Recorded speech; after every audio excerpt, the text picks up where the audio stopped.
go over to I'm just going to go across to 3, chapter 3 here. And it says, "And the child Samuel ministered unto the Lord before Eli, and the word of the Lord was precious in those days." There was no open vision.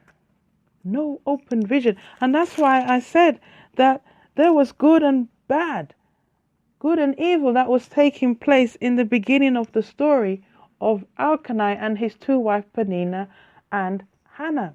And Hannah, she focused, her eyes was dark, and she experienced the world of Peninnah. You see, Peninnah was covetous, and so was Hannah. They were both covetous, seeking the divine love.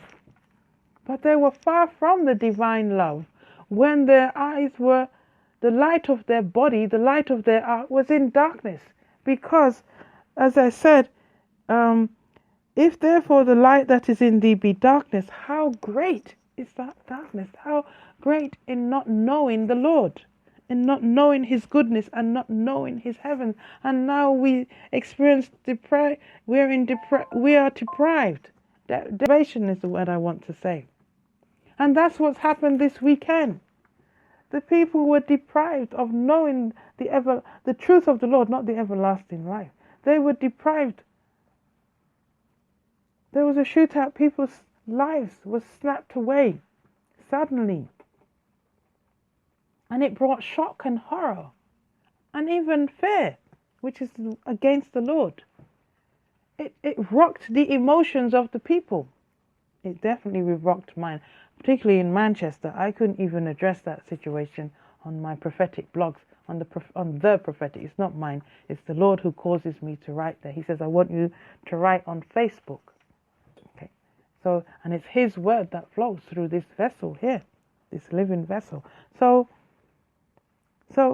as I said, what is the governing system projecting into our hearts, into our light? What light are they switching on in the body of the people, in the body of the community, in the body of the nations? That now that we are crossing the bridge, now that we are going over into the promised land, but the Lord won't allow it to happen. As you saw, the elders, the first lot, had to stay behind in Moses. It was the young that moved. It was the Joshua company that went over into the promised land. You see, the Lord had to cut off. He had to say, "No, older ones stay behind. This old way, it's going to have to stop. You're not going to cross over." All right? And so when the government can come into the realization that is what they're projecting into the eyes of the people, that in this spiritual transformation, they are becoming potent. They are becoming all-powerful. And now the vision is manifesting itself. But this is it. The Lord, he's coming and he's going to cut it off.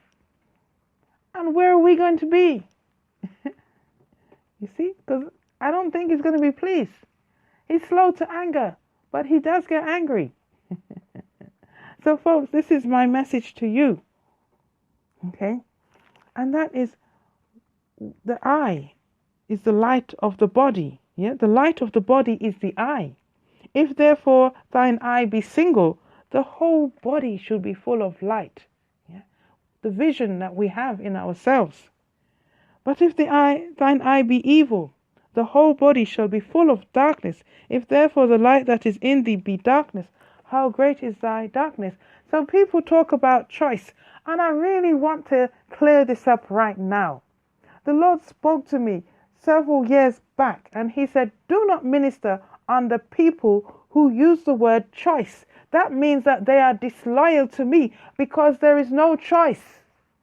And actually, the choice, they're using the choice meaning that we have an option. We can decide to go this way or go that way. But we only make decisions because we're backed up against evil. So we have to decide which evil is better than the other evil. Right? But if we look in the scriptures and we link the word choice, it means quality. It means calibre. And if you look it up in the Oxford Dictionary, and the Queen will tell you It means choice, means high caliber. And I've got my dictionary here, folks. I'm going to just look at what the dictionary says here. This is the Little Oxford Dictionary of Current English, first edited by George Osteler, 6th edition, edited by Julia Swannell, okay, 1986. So let's just look up the word choice. And can I tell you, it's the adversary that has caused the people to use the word choice in its wrongful way. So whenever I hear a person, a minister, speaking the word choice, to be honest, the Lord wants me to walk away. Power of choosing, variety to choose from, thing or person choosing. Okay, you see, so they've got one, act or power of choosing, right? But two, so that's a noun. It's a noun, and it's an adverb of special quality. So that's what this dictionary says. Number two, of special quality. And it says here as a noun, power, act or power of choosing. All right, so you have to have the power. You have to have the omnisciency, the omnipotency, and the omnipresent. You have to have the power of the Lord to be able to choose. And to have the power of the Lord, that means you come into the adverb of having special quality. But the word choice is used here and there and anywhere. We don't choose to like the Lord. We don't choose to be good in the word of the Lord. It's our inheritance, folks. Okay? It's our inheritance, and we have no business to be anywhere else. That's why the Lord had to bring out a first promise and a second promise. That's why he had to throw out the two people from the Garden of Eden, because they were persuaded by another force and came into his disloyalty, and now in the disloyalty became disobedient to him. And the Lord even put a word forward, and he said that she shall produce a seed. Okay, and let me just go over, just opening the dictionary here. Let me just speak the word of the Lord, and in its accuracy, folks. Okay, I don't want to use the folly mind here. Let's speak the word of the Lord, because the Lord is happy with the scriptures. Otherwise, he would have taken it out by now. So, but it's to whom can read the scriptures. It's not everybody can read it. Okay, and I think most of humanity cannot read the Bible. So, let me see. So if we go over to chapter 3 of Genesis and over to verse 17. And unto Adam he says, because thou hast hearkened unto the voice of thy wife, and hast eaten of the tree of which I commanded thee, saying, thou shalt not eat of it. Cursed is the ground for the sake, in sorrow shalt thou eat of it all the days of thy life. That don't sound like a choice or a decision between one or the other.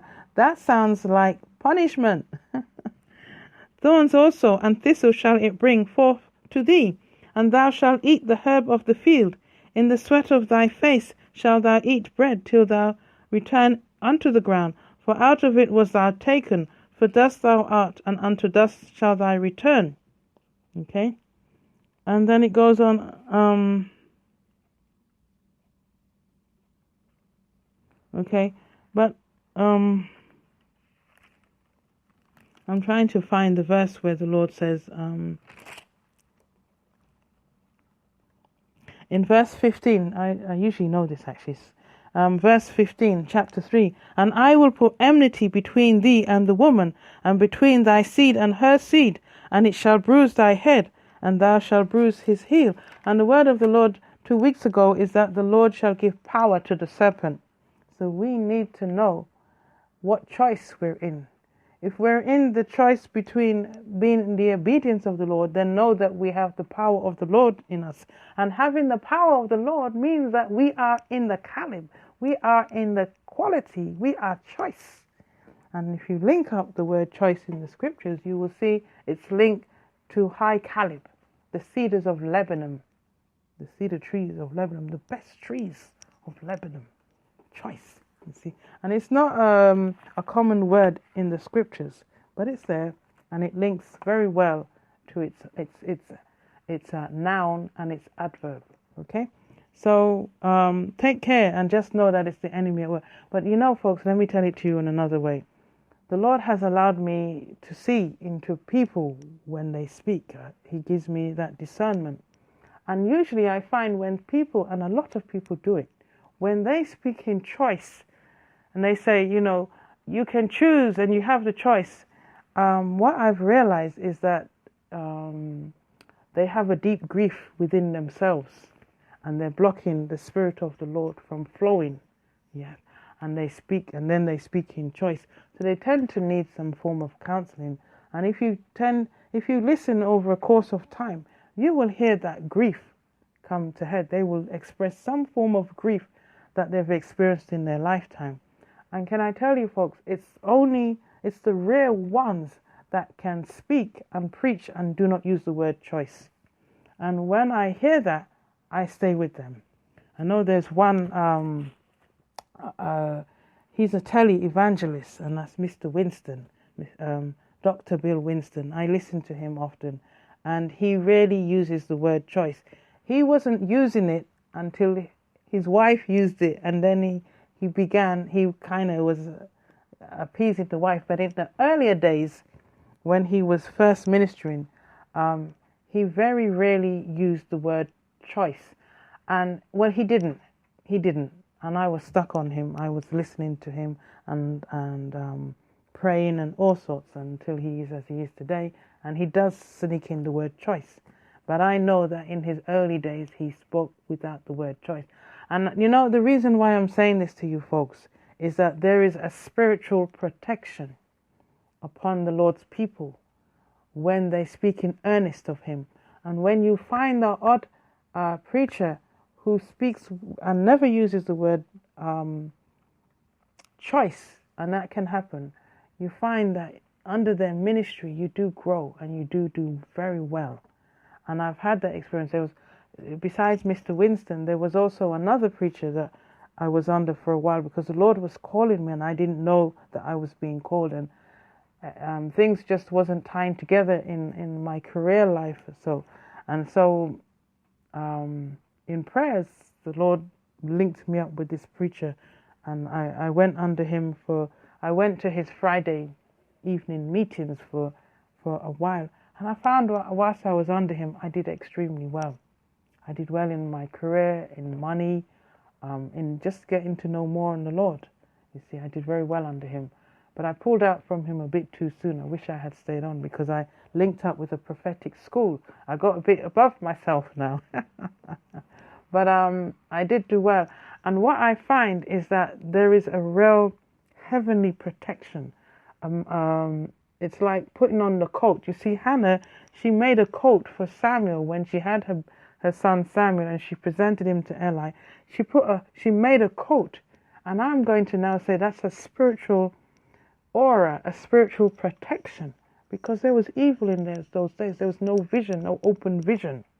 Okay, and that's what the Lord has shown me, that when we come in true earnest of him, allow his spirit to flow through us, we have that spiritual coating on us. And I just say, take care of leaders, and I don't mean that in a wrongful way, folks. I'm not a judge here. When they speak of choice, because that means there is underlying grief going on, and they probably need a little spiritual counseling. And I know that there are right now anointed leaders. They are overflowing with anointment to lead the people, but they need to come to a place of surrender to the Lord. Okay, so that's the word of the Lord from this vessel to your hearts. I pray to the Lord that I have spoken in accuracy and style. I'm going to say that I wasn't out of hand on some of the blank talks here, the straightforward talks. I thank you all for your good and kind attention. And to sum it up, as I just said, there's a lot that I've said here, and this is a recording, but I'm sensitizing, and I pray that this is a spiritual awareness going on, in increased awareness, is that right now the earth is undergoing a spiritual transformation, and it's